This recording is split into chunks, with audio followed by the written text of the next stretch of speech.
Pinapaasa mo lang ako kasi alam mo na crush kita. Oo, na crush kita. Pambihira o nung dati pa. May patanong-tanong ka pa kung sino yung nasa Facebook status ko. Hoy! Tungkol yan sa'yo. Yung sana ako na lang ang girlfriend mo.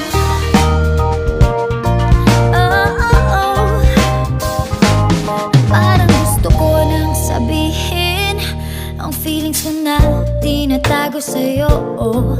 Para na akong pulis maka-stalker sa profile mo. Ano ba? Pero nang makita ko kahapon post mong may kasama